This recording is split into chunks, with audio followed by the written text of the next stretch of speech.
시청자 여러분 안녕하십니까? 참으로 착잡한 아침입니다. 민주화 이래 이렇게 삼권 분립을 유린한 독재는 없었습니다. 문재인과 그의 정권이 대한민국 정체성에 대한 중대한 위협이 되고 있습니다. 이제 필요한 것은 구체적인 저항입니다. 뜨겁고 강렬하고 정말이지 이 정권에 타격을 가할 수 있는 저항만이 이 나라를 살리는 길입니다. 제가 오늘은 이 문재인이 어떻게 도를 넘어서 대한민국의 깊숙한 본질을 위협하는 존재가 됐는가, 제가 한번 정리를 해드리겠습니다. 첫 번째, 마음대로 국가를 유린하고 있습니다. 이 윤석열 검찰에 대한 대학살은 조국 사태보다도 더욱더 심각한 것입니다. 왜냐? 조국은 일단 국가의 도덕성에 대한 유린입니다. 조국 같은 자를 법무장관으로 시키겠다고 하는 이런 어떤 이 도덕의 파탄, 그리고 실제적으로 법무장관으로 임명했던 것. 자, 그러나 이 조국 사태는 일정한 한계가 있었습니다. 윤석열의 검찰이 대대적으로 수사를 했고 검찰권이 시퍼렇게 살아있었고, 물론 청와대와 더불어민주당 그리고 좌파의 여러 나팔수들이 벌떼처럼 일어나 말로 공격을 했지만 실질적으로 그들은 칼을 휘두를 수는 없었습니다. 윤석열의 검찰은 헌법이 규정한 검찰권을 행사를 해서 조국 일가의 비리를 수사를 했던 것입니다. 마음에 안 들었지만 문재인 좌파 정권이 할 수 있는 실제적인 물리력은 없었습니다. 그래서 조국은 법무장관에서 사퇴하고 결국 일가들은 감옥에 가고 조국은 이제 법정에 서게 됐습니다. 그러나 이번 윤석열 검찰 학살 사태는 대통령이 인사권이라고 하는 권력을 휘둘러서 구체적으로 윤석열 검찰로 상징되는 일종의 국민의 저항권, 대한민국 정체성을 지키는 대통령에 상대하는 권력에 대해서 공격을 시작했다라는 것 때문에 구체적이고 실질적이고 실존적인 위협이라는 측면에서 조국보다도 더한 사태라고 할 수 있겠습니다. 자, 이제 앞으로 대통령이 인사권 내지는 다른 권력을 이용을 해서 마음대로 삼권 분립을 유린할 수 있다는 점을 지금 보여주고 있습니다. 이미 삼권 분립은 누더기가 됐습니다. 자, 국회는 이 4+1이라고 하는 교섭단체도 만들지 못한 이상한 군소 세력의 연합체를 이용을 해서 의사일정을 마음대로 정하고 날치기 강행처를 했습니다. 국회가 입법부가 그렇게 됐죠. 자, 사법부, 대법원은 14명 중에서 9명을 교체를 했는데 그 중에서 5명이 좌파 진보 성향입니다. 헌법재판소 9명 중에서 8명을 교체했는데 그 중에서 5명이 좌파 진보 성향입니다. 중앙선관위원회마저 논란이 된 민주당 캠프에서 활동을 했던 사람을 떡하니 핵심 상임위원으로 앉혔습니다. 자, 법원, 의회, 선관위, 자, 게다가 언론은 문비어천과 물개박수 언론으로 이미 장악된 지 오래입니다. 시청자 여러분, 저는 최근에 제가 할 수 없이 보는 이 24시간 뉴스 채널, 이 케이블 방송을 보면서 저는 오래전부터 아주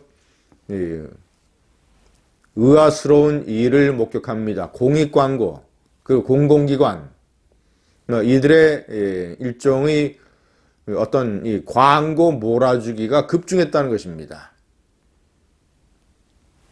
무슨 돈이 있어서 그런 광고들을 만드는지, 그리고 그런 광고들을 왜 이 친정부 24시간 뉴스 채널에 몰아주는지, 이들이 문벼천과 물개박수 언론을 하는 대가로 정부는 그런 식으로 재정적인 지원을 하고 있는 것입니다.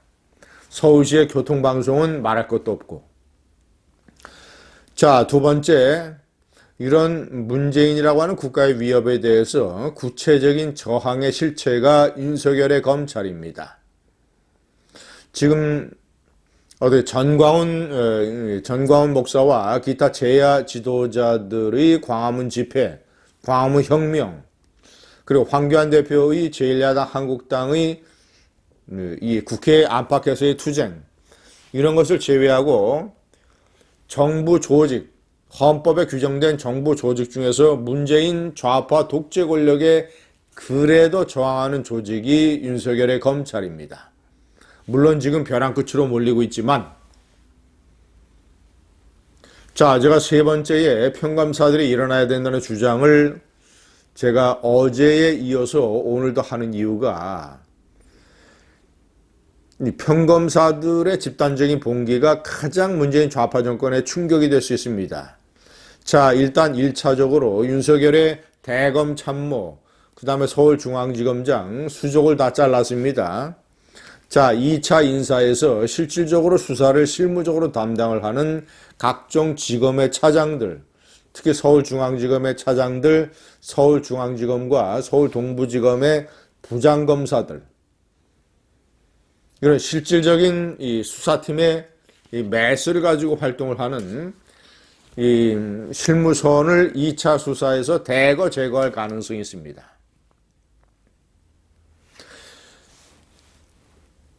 대통령의 청와대가 개입된 사건, 울산시장 선거 공작과 그리고 유재수 감찰 무마 사건, 자, 그리고 역시 연결되어 있는 조국 일가 비리 사건, 이런 것들에 대한 수사를 담당하는 수사팀을 대통령이 닉슨이 워터게이트 특별검사를 해임했던 것처럼 완전히 국민을 개돼지 취급을 하면서 이런 식으로 수사팀을 교체하는 사태에 대해서 침묵한다면 그들은 검사가 아닙니다. 그들은 왜 검사가 되려고 했습니까?